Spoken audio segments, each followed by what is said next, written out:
भरत जी और शत्रुघ्न जी, चार पुत्र हैं, चार पालना हैं और चारों पालरों में एक एक पुत्र लेटे झूला झूल रहे हैं। खूब उत्सव मनाया जा रहा है, खूब बढ़िया बधाई लुटाई जा रही। महाराज भगवान का जन्म तो हो गया, बधाई नहीं आई। अच्छा, कृष्ण जन्म में आई। आइए आपको अब सुनाते हैं। अयोध्या में बधाई बज रही है। राजा दशरथ जी खूब हीरा मोती सोना चांदी लुटा रहे, खूब लड्डू बांटा जा रहे, मिठाई बांटी जा रही, खूब ढोलक इत्यादि बज रहा है। तीनों रानियां बड़ी प्रसन्न हैं, खूब जय जयकार हो रहा है। सारे देवता भगवान का दर्शन करने के लिए खूब जय जयकार कर रहे हैं। प्रेम से बोलिए अयोध्या धाम की, चारों भैयन की, तीनों मैयन की। तो महाराज आइए, भगवान श्री कृष्ण का जन्मोत्सव आप सभी भक्तगण सुने, क्योंकि राम जी आए थे तो मर्यादा में वो बंधे। अब कृष्ण जन्म में सब लोग बढ़िया उत्सव करेंगे, क्योंकि भगवान कन्हैया मुरली बजाएंगे तो सारी गोपियां, हाँ, प्रेम से बोलिए कृष्ण कन्हैया लाल की, श्री वृंदावन बिहारी लाल की। सुखदेव जी महाराज परीक्षित को कथा श्रवण करा रहे हैं। मथुरा के राजा कौन है? उग्रसेन है। मथुरा के राजा उग्रसेन, उनकी पत्नी का नाम है पवन रेखा। पवन रेखा के गर्भ से दुष्ट कंस का जन्म होता है। और जब कंस का जन्म हुआ महाराज, जिस समय कंस ने जन्म लिया अंधकार छा गया।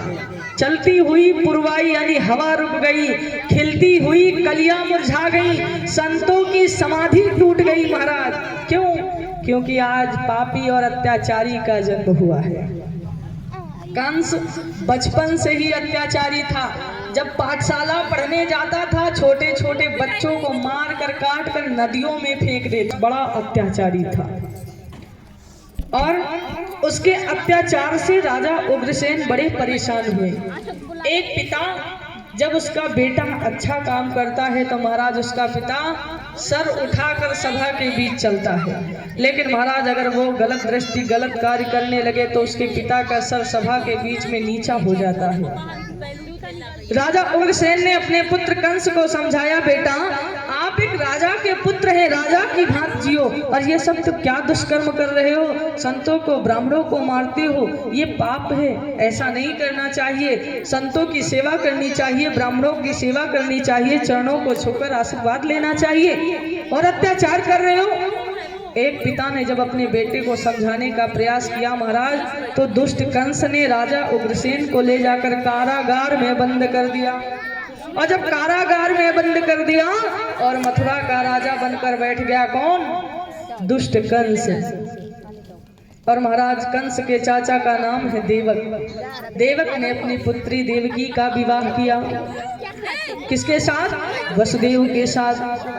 कंस के चाचा देवक ने अपनी पुत्री देवकी का विवाह किया वसुदेव के साथ। और जब बड़ी रीति रिवाजों के साथ विवाह हो गया तो सुबह जब विदाई हुई तो कंस के चाचा देवक ने कहा कंस से, बेटा आप अपनी बहन देवकी को जाओ विदा कर आओ, अपनी रथ पे बिठाकर उसे छोड़ आओ।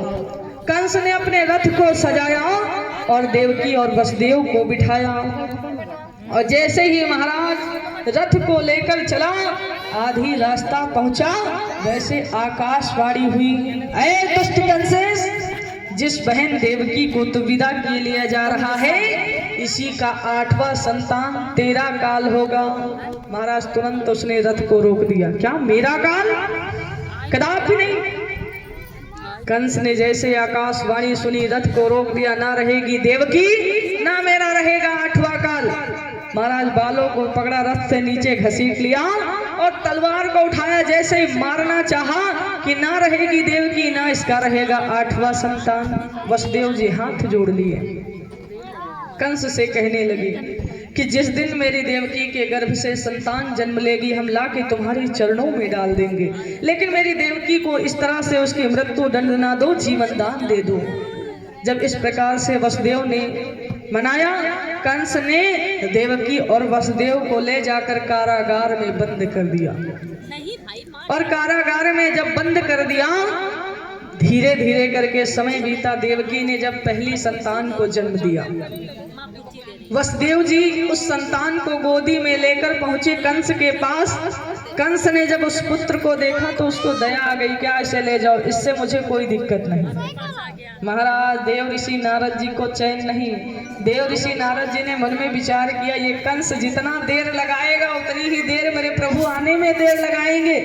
बस कहा जैसे पहला पुत्र वैसे 8वां पुत्र, कहीं ऐसा ना हो पहले पुत्र तुम्हारा काल हो जाए। बुद्धि को पलट दिया और वहां से देव ऋषि नारद जी चले गए।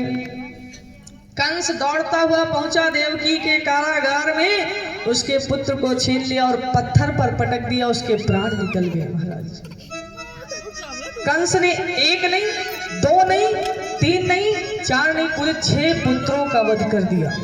देवकी के 6 पुत्रों का वध कर दिया। और देवकी ने जब 7वां गर्भ धारण किया, और जब देवकी ने 7वां गर्भ महाराज धारण किया तो देवताओं ने देवकी के 7वें गर्भ को रोहिणी के गर्भ में पहुंचा दिया अपनी माया से। और जब रोहिणी के गर्भ में पहुंचा दिया तो महाराज रोहिणी के पुत्र जो जन्म देवकी ने जब 8वां गर्भ धारण किया,